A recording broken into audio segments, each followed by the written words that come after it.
Hello students, good morning everyone. Chapter Laws of Motion, lecture number 14 for class 11th. आज इस lecture में हम discuss करेंगे coefficient of friction, variation of force of friction with applied force and some numerical problems related to friction. तो आइए शुरू करते हैं टॉपिक। तो सबसे पहले हम करते हैं variation of force of friction with applied force. Applied force के साथ फोर्स ऑफ फ्रिक्शन कैसे वेरी करता है। चलिए, तो देखिए वेरिएशन के लिए हमें एक ग्राफ ड्रॉ करना पड़ेगा। एक साइड में हम अप्लाइड फोर्स लेंगे और एक साइड में फोर्स ऑफ फ्रिक्शन लेंगे। तो एक्स एक्सिस पे ले लेते हैं फोर्स ऑफ फ्रिक्शन और वाई एक्सिस पे लिया फोर्स ऑफ फ्रिक्शन और एक्स एक्सिस पे क्या ले लेते हैं, अप्लाइड फोर्स। अप्लाइड फोर्स किस नाम से लिखेंगे? अप्लाइड फोर्स को कल बताया था मैंने, कैपिटल एफ से अप्लाइड फोर्स को लिखूंगा और ये स्मॉल एफ या इसी जो एफ का जो सिंबल है इससे किसको लिखूंगा हमेशा, फ्रिक्शनल फोर्स को। तो शुरुआत होती है यहाँ से और पहले ये लाइन जाती है बिल्कुल स्ट्रेट, ठीक है। उसके बाद क्या होता है, यहाँ पे ये मैक्सिमम यानी अपने वर्ज के ऊपर आता है, फिर थोड़ा कम होता है और उसके बाद ये कांस्टेंट हो जाता है। लेकिन ये जो कांस्टेंट होता है अगर बुक की माने तो बहुत जल्दी कांस्टेंट कर रही है, लेकिन एक्चुअल में प्रैक्टिकली देखें तो ये नीचे जाके होता है। मीन्स कुछ जो स्टैटिक फ्रिक्शन है उसकी भी लिमिट से काफ़ी नीचे चला जाता है। जब कोई ऑब्जेक्ट मोशन में होता है उस टाइम पे फ्रिक्शन यानी काइनेटिक फ्रिक्शन। तो देखिए ये जो स्टेट रहेगी यहाँ तक, इस पॉइंट तक ये रहेगा रेस्ट में। तो यहाँ तक आपका क्या रहेगा, स्टैटिक फ्रिक्शन इतने अप्लाइड फोर्स के लिए। और ये आगे है maximum value of static friction और इसको बोलते हैं लिमिटिंग फ्रिक्शन। इसको बोलते हैं लिमिटिंग फ्रिक्शन। और उसके बाद ये ऑब्जेक्ट किस में आ गया है, मोशन में। एग्जाम्पल आप देख लीजिए, कई बार क्या होता है कोई गाड़ी वगैरह स्टार्ट नहीं होती है तो जो आपके ड्राइवर होते हैं वो क्या कहते हैं कि इसको धक्का लगाओ। जब धक्का लगाते हैं उस टाइम पे वो गाड़ी रेस्ट में है तो उसको रेस्ट से मोशन में लेके आने के लिए बहुत ज़्यादा फोर्स की ज़रूरत पड़ती है, देखा भी होगा आपने। लेकिन जब वो मोशन में आ जाती है तो उसके बाद उसकी स्पीड को बढ़ाने के लिए इतने ज़्यादा फोर्स की ज़रूरत नहीं है जितना उसको चलाने के लिए चाहिए था। तो वही है आपका जो उसको रेस्ट से मोशन में लेके आने के लिए फोर्स लगाया, तो वहाँ पे आपका क्या था, मैक्सिमम स्टैटिक फोर्स था, जिसको हम क्या बोलते हैं, लिमिटिंग फोर्स, लिमिटिंग फ्रिक्शन के नाम से जानते हैं। Maximum applied force corresponding to which the object is in rest is known as limiting friction या is equal to limiting friction, and the value corresponding to which the object starts moving is equal to kinetic friction। अब देखिए यहाँ पे ये line क्या show कर रही है कि ऑब्जेक्ट की वेलोसिटी के ऊपर काइनेटिक फ्रिक्शन डिपेंड नहीं करता, बस केवल एक बार वो मोशन में हो जाए उसके बाद फ्रिक्शन का अप्लाइड फोर्स के साथ, कौन से फ्रिक्शन का, काइनेटिक फ्रिक्शन का अप्लाइड फोर्स के साथ रिलेशन नहीं रहता है, यानी वो कांस्टेंट हो जाता है। फ्रिक्शन क्या हो जाता है, फ्रिक्शनल फोर्स कांस्टेंट हो जाता है। क्लियर है, इतना समझ में आया। चलिए उसके बाद नेक्स्ट हमें पढ़ने हैं coefficient of static friction, limiting friction and kinetic friction. तो आइए शुरू करते हैं। सबसे पहले है coefficient of static friction.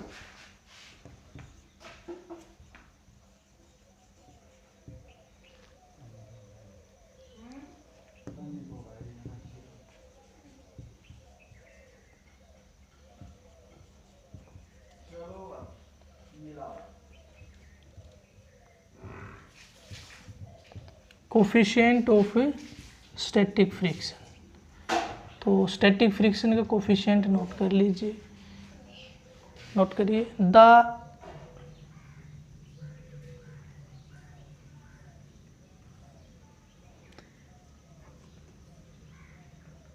Limiting friction, note कीजिए, the limiting friction means F S maximum. The limiting friction, limiting friction के बाद ये लिखना है is directly proportional to normal reaction R. जो नॉर्मल रिएक्शन फोर्स है, एफ बी डी वगैरह बनाए थे जब मैंने एन से लिखना सिखाया था, यहाँ पे उसको आर से रिप्रेजेंट करना पड़ेगा, ठीक है। तो क्या करोगे, is directly depends upon normal reaction R between the two surfaces in contact, between the two surfaces in contact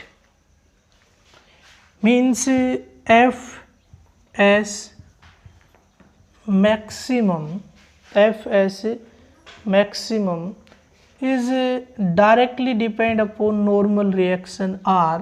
अब ये जो सिंबल होता है डायरेक्टली प्रोपोर्शनल का, इसको इज इक्वल टू में बदलने के लिए इसके राइट साइड में कांस्टेंट लगाना पड़ता है, और वो कांस्टेंट हम यूज करेंगे म्यू एस। क्या यूज करेंगे, म्यू एस। तो ये है maximum is equal to mu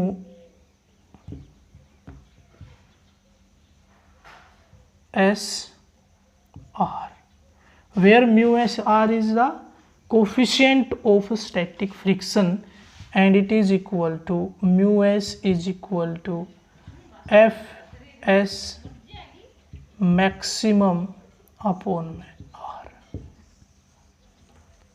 f s maximum upon r। ये जो सिंबल है इसको अच्छे से बना लो। जो आपका U माइक्रो लिखा था ना शुरू में जब शुरुआत की थी, तो माइक्रो म्यू से ही रिप्रेजेंट किया जाता है, उसका बेस एस और ले लो, तो ये बन जाएगा coefficient of static friction, coefficient of static friction.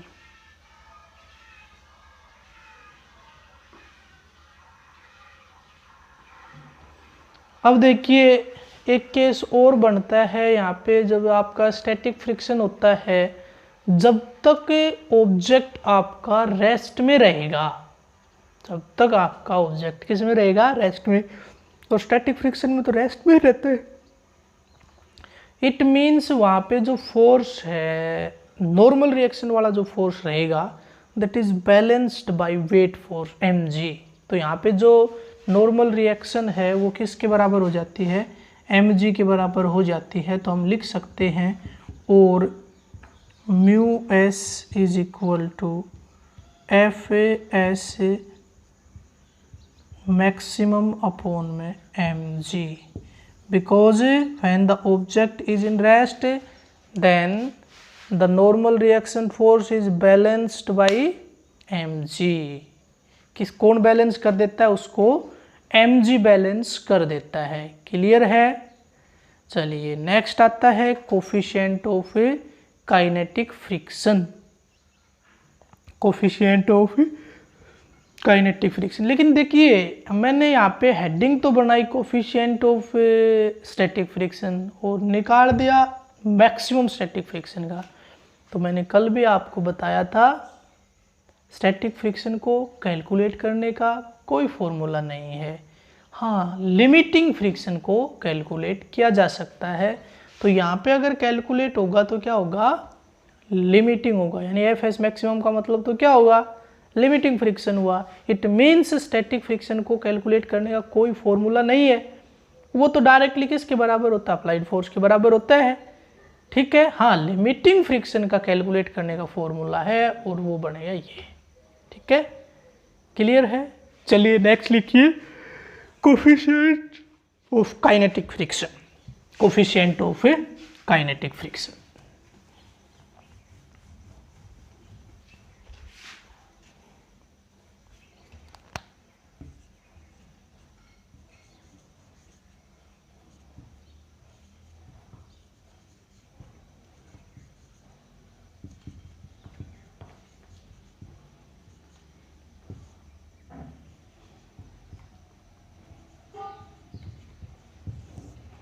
Coefficient of kinetic friction.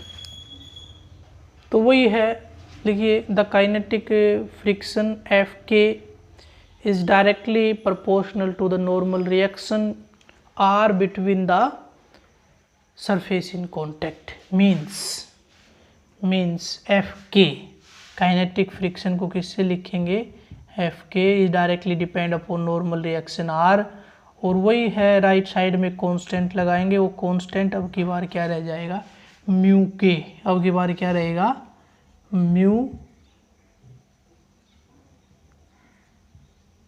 के। अब की बार ये क्या रहेगा, म्यू के इंटू आर, वेयर म्यू के is the coefficient of kinetic friction, also mu के is equal to F K upon R. This is the coefficient of kinetic friction. अब यहाँ पे कई बार पूछ लिया जाता है इसकी ऐसा यूनिट या डायमेंशनल फॉर्मूला और बताइए कोफिशिएंट ऑफ फ्रिक्शन का। अब देखिए ऊपर भी फोर्स और नीचे भी फोर्स, तो फोर्स की ऐसा यूनिट भी सेम और काइनेट डायमेंशनल फॉर्मूला भी सेम, ऊपर से नीचे कैंसिल। इट मीन्स ये डायमेंशन लेस और यूनिट लेस क्वांटिटी है, इसका कोई डायमेंशन और कोई यूनिट नहीं है। क्लियर है, coefficient of friction has no unit and also it is dimensionless quantity. Note कर लीजिए, it is also a dimensionless quantity. करें शुरू।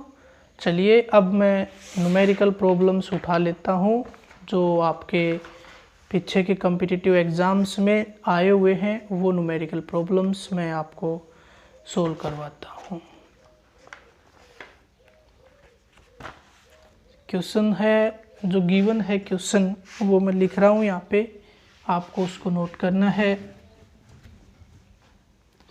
मैं करूँगा स्टेप वाइज स्टेप, पहले काइनेटिक स्टैटिक के करेंगे, उसके बाद आगे बढ़ते चलेंगे लिमिटिंग और काइनेटिक की तरफ। तो क्वेश्चन में गिवन है कि ये कोई भी सरफेस है,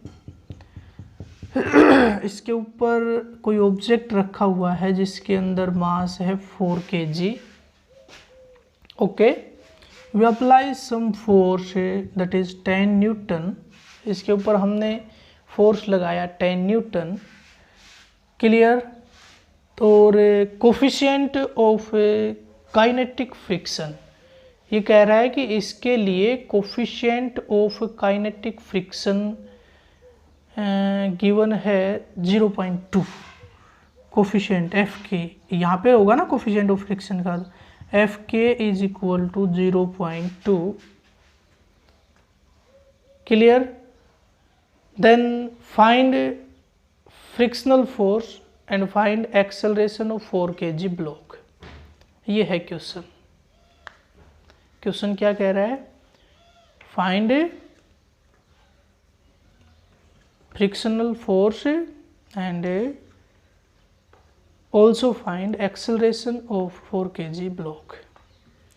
तो फॉर्मूला तो आपने पढ़ ही रखा है, net F external is equal to M A. F external is equal to M A. तो यहाँ पे लगने वाले फोर्सेस को शो कर देते हैं। तो यहाँ पे लगने वाले फोर्सेस देखिए, एक तो यहाँ पे जो फोर्स लगेगा कॉन्टैक्ट फोर्स यहाँ पे जो होगा उसको मैं लिखता हूँ नॉर्मल रिएक्शन आर या एन, आपकी मर्जी जो लिख सकते हो। उसके बाद एक फोर्स यहाँ होगा जो क्या होगा 4g होगा ना, mg होता है तो 4 है m की जगह पे, ये होगा 4 × g। अब देखिए इसमें भी मैं g की जगह पे हर जगह पे 10 मीटर पर सेकेंड स्क्वायर ही यूज करूँगा, 10 मीटर पर सेकेंड स्क्वायर। अब एक फोर्स यहाँ पे भी होगा जिसको नाम देंगे force of friction that is F के। क्लियर। तो अपने पास नेट एक्सटर्नल फोर्स बना। अब देखिए एक्सेलरेशन, ये डायरेक्शन आपकी गिवन है, नहीं हो तो पहले पता करना पड़ेगा ऑब्जेक्ट रहेगा या नहीं रहेगा, यानी एक्सेलरेशन इसकी होगी या नहीं होगी। मीन्स कैसे, आप क्या निकालोगे, पहले एफ के निकालोगे, एफ के निकालोगे, फिर ये आप एफ ये निकालोगे, और ये वैल्यू अगर इससे ज़्यादा है तो ये किस में रहेगा, मोशन में, अदरवाइज नहीं रहेगा।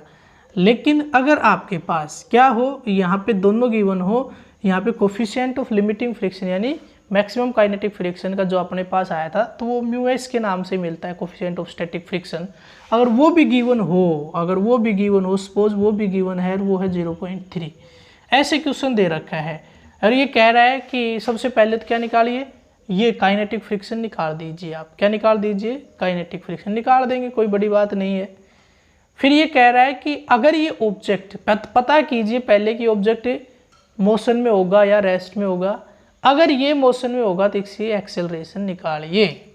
इस तरह का क्वेश्चन आ सकता है। तो पहले केवल सिंपल करते हैं, उसके बाद इसकी इसी के अंदर ये और ऐड करते हैं जो अभी बताया था मैंने। पहले क्वेश्चन नंबर फर्स्ट करके इसको सोल्व कर लीजिए। क्या गिवन है, find acceleration and frictional force.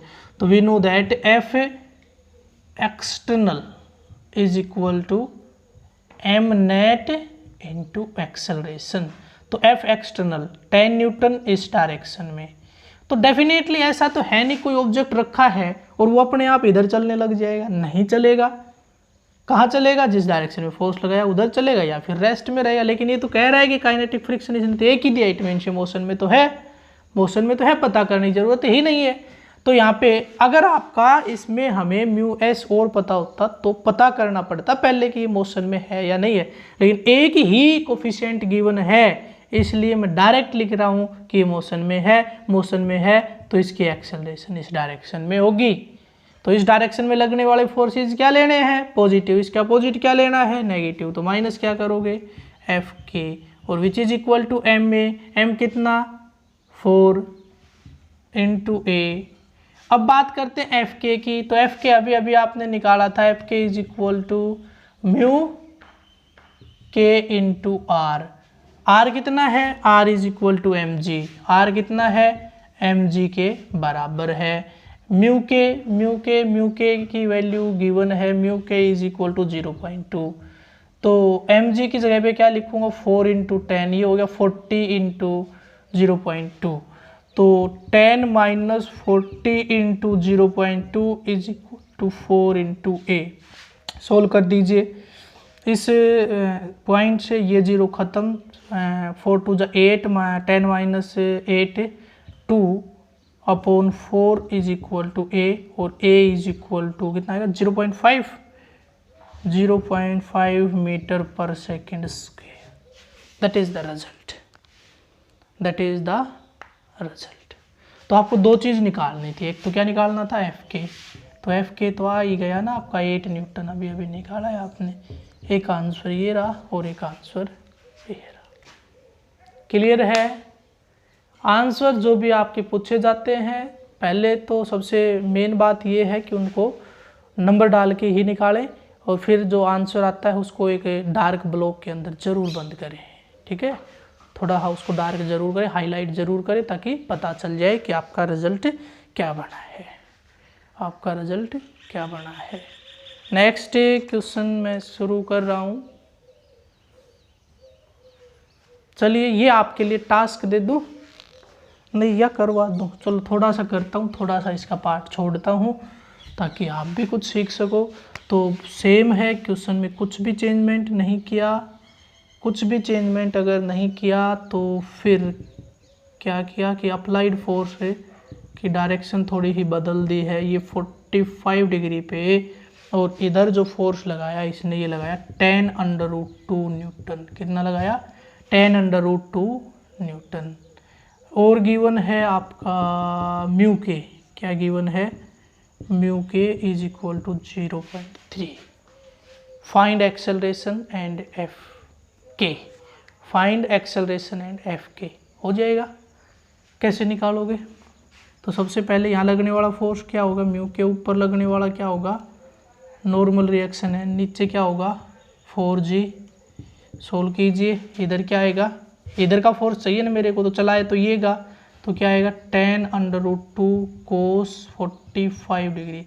तो cos 45 पे क्या होता है भाई, ये आपको पता करना पड़ेगा।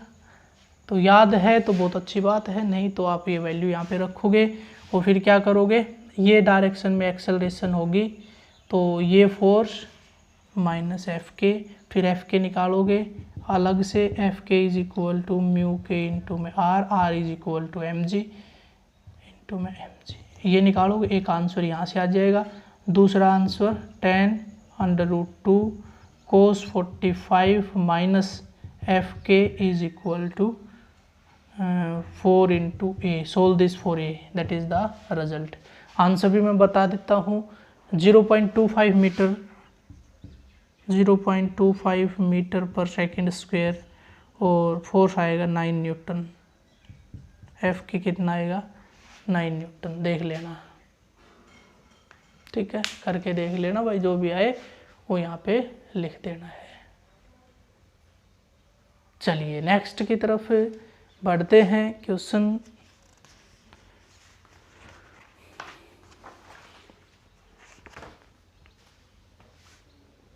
देखिए, एक क्वेश्चन जो पहले वाला क्वेश्चन किया था उसी के अंदर थोड़ा सा एडिट करते हैं।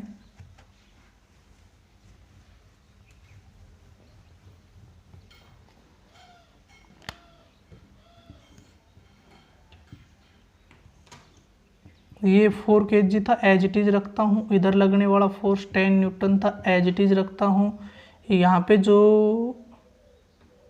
क्या निकाल रहे थे, कोफिशिएंट ऑफ फ्रिक्शन, तो काइनेटिक फ्रिक्शन है 0.2 और यहीं पे लिमिटिंग फ्रिक्शन की वैल्यू है μs इज इक्वल टू 0.4।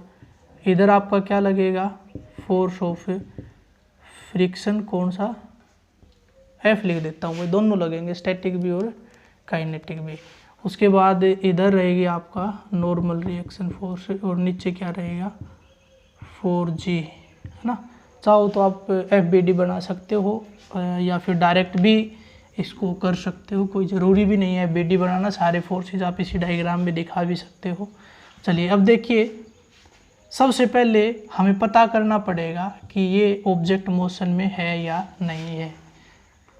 तो चेक करने के लिए नोट कीजिए, to check the object is in motion और इन रेस्ट वी यूज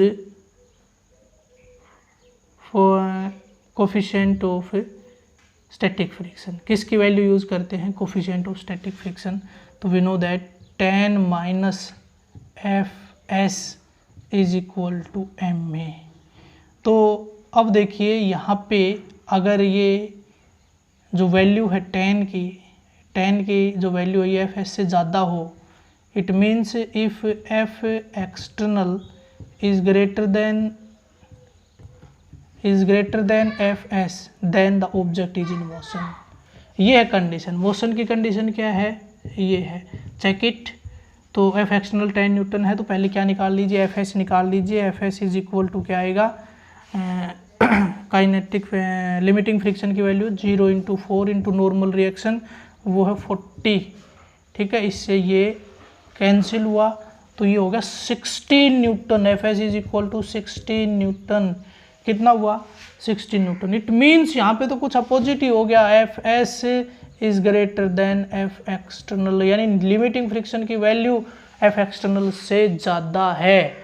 तो ये ऑब्जेक्ट, अब कई बच्चे सोच रहे होंगे ये ज़्यादा और ये कम, ये ज़्यादा और ये कम, तो ऑब्जेक्ट इधर मूव करने लग जाएगा क्या, नहीं भाई, वो स्टैटिक फ्रिक्शन के लिमिटिंग वैल्यू है। यानी आप इसके ऊपर और फोर्स बढ़ाओगे, कब तक बढ़ाते रहोगे, 16 न्यूटन तक बढ़ाते रहोगे, तब तक ऑब्जेक्ट रेस्ट में ही रहेगा, तब तक इसमें रहेगा, रेस्ट में ही रहेगा। इसका मतलब ये है। ऐसा होता है क्या, कोई ऑब्जेक्ट यहाँ रखा है आराम से हॉरिजॉन्टल सरफेस पे, मैंने उसको अपनी तरफ खींचने की कोशिश की, वो अपोजिट उल्टा चल पड़े, ऐसा पॉसिबल है क्या, नहीं है। इट मीन्स कि इसमें रहेगा रेस्ट में। कभी भी इसका मतलब मोशन नहीं होता है, कभी भी इसका मतलब मोशन नहीं होता है, इसका मतलब मोशन नहीं होता है। ये किस में है, रेस्ट में है। अगर रेस्ट में है तो एक्सेलरेशन क्या है, 0।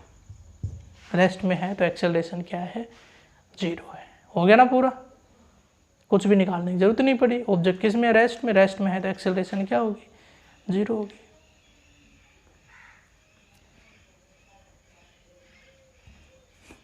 नेक्स्ट देखें,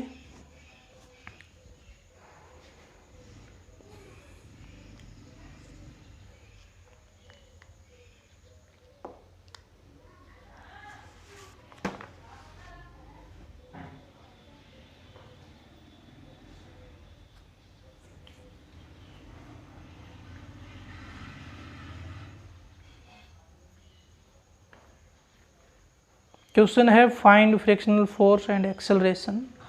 find frictional force and acceleration.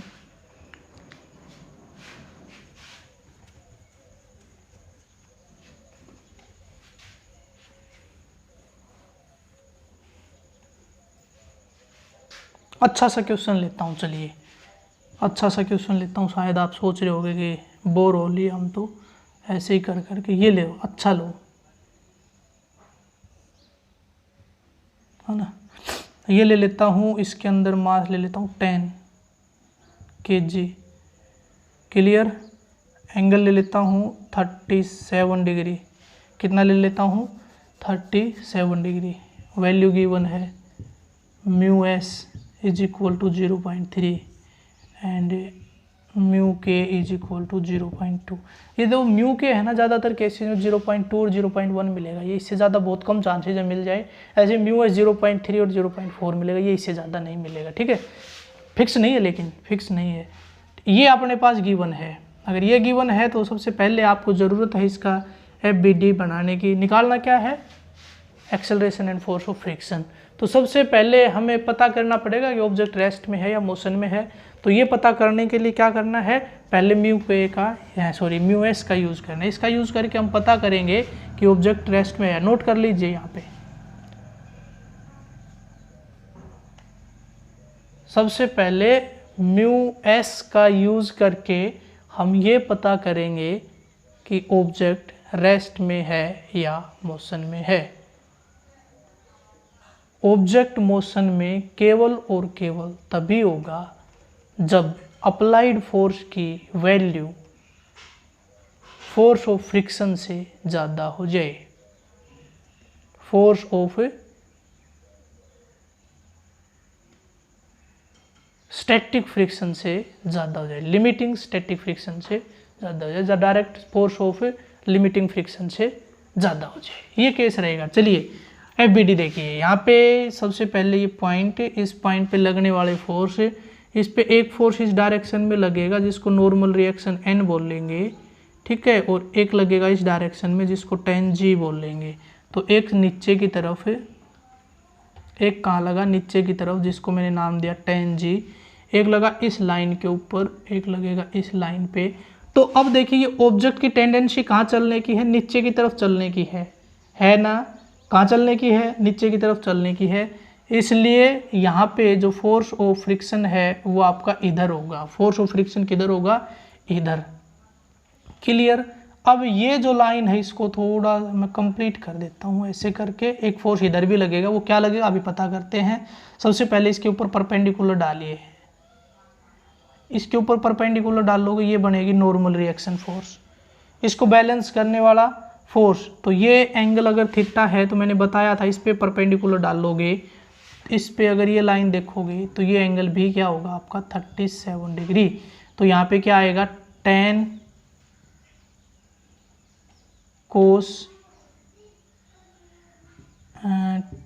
G cos 37 degree. यहाँ पे क्या जाएगा आपका tan G cos 37 डिग्री, इसका कंपोनेंट इधर। ऐसे ही इसका इधर क्या आएगा tan G sin 37 डिग्री। अब वैल्यू रख दीजिए, अब सभी की वैल्यू रख दीजिए और पता करते हैं कि कौन ज़्यादा है कौन कम है। तो normal reaction force is balanced by, तो यहाँ पे एक फोर्स तो आ गया मेरे पास नॉर्मल रिएक्शन फोर्स, वो तो अपना कितना आ गया है 10 इंटू cos 37, cos 37 नीचे का 4/5, ठीक है। cos 37 पे क्या आएगा 4/5, ट्रिपलेट बना के देख लेना अपना 2, तो 10 इंटू 2 20 इंटू 4 80 न्यूटन। देख लेना भाई, कैलकुलेशन में कैलकुलेशंस में गलती कर देता हूँ। चलिए यहाँ पे देखिए अब F अप्लाइड या F external is equal to 10 into 10 sine 37 होता है 3/5, 3/5 टू 20, 3 60 न्यूटन। कितना आया 60 न्यूटन। तो ये आ गया अपने पास फोर्स। अब देखिए अब मेरे को क्या निकालना है, यहाँ पे फोर्स ऑफ स्टैटिक फ्रिक्शन निकालना है मेरे को, which is equal to normal reaction 80 into 0.3 FS। Check करने के लिए क्या यूज़ करेंगे, स्टैटिक फ्रिक्शन। तो ये आ गया अपने पास, इससे ये कैंसिल, 8 3 जा 24 न्यूटन। तो ऊपर लगने वाला फोर्स कितना हो सकता है, मैक्सिमम 24 न्यूटन, और नीचे वाला कितना होगा 80 Newton. It means object must be in motion. Object किस में है, मोशन में, इसकी एक्सेलरेशन इस डायरेक्शन में, ऑब्जेक्ट की एक्सेलरेशन इस डायरेक्शन में। अब देखिए एक्सेलरेशन निकालने के लिए इसका यूज नहीं करेंगे, एक्सेलरेशन निकालने के लिए इसका यूज नहीं करेंगे, क्यों, मोशन में आने के बाद तो फ्रिक्शन केवल इतना ही बचेगा। तो पहले क्या निकालोगे, एफ के निकालोगे, एफ के कितना आएगा, वही है एन इंटू में 0.2, और एन कितना है, एन था आपका नॉर्मल रिएक्शन 10G इंटू 37 यानी 10 इंटू 10 इन 3/5 60 न्यूटन, यही था क्या, अरे नहीं भाई, नॉर्मल रिएक्शन ये था 80 न्यूटन। मैंने कंपेयर इसको किसके साथ कर दिया, एफएस को इसके साथ करना है भाई, एक्सटर्नल के साथ, मैंने शायद इसके साथ करके बता दिया अभी, नहीं, एफ एक्सटर्नल और एफ एस को कंपेयर करना है। तो यहाँ पे अपने पास क्या हो गया, F external is greater than f S, it means object is starts moving in the direction of external force, ठीक है। तो अब अपने पास नॉर्मल रिएक्शन फोर्स कितना आ लिया, 80 न्यूटन। तो 80 इंटू 0.2, तो ये आपका आ गया 16 न्यूटन। एफ के की वैल्यू कितनी आ गई, 16 न्यूटन। अब क्या करोगे, f external that is 60 newton minus 16 newton is equal to M में, एम कितना 10 into a. Now solve this for a, इसको किसके लिए सोल्व कर देंगे, ए के लिए। तो पहले पता किया मोशन में है या नहीं है, तो हमारे पास ये पता चल गया कि ये मोशन में है, उसके बाद हमने इसकी एक्सेलरेशन निकाल दी। तो देखिए बहुत इंटरेस्टिंग क्वेश्चन से इसके बनेंगे फ्रिक्शन वाले के। अगर आप रेगुलर काम कर रहे हो और खुद इंटरेस्ट ले रहे हो पढ़ने में और रेगुलरिटी आपकी मेंटेन है, तो 100% जो मैं ये कह रहा हूँ कि बहुत इंटरेस्टिंग न्यूमेरिकल आने वाले हैं। तो रियल में बहुत इंटरेस्टिंग न्यूमेरिकल आएंगे, रियल में ही बहुत इंटरेस्टिंग न्यूमेरिकल्स आपके आएंगे, ठीक है।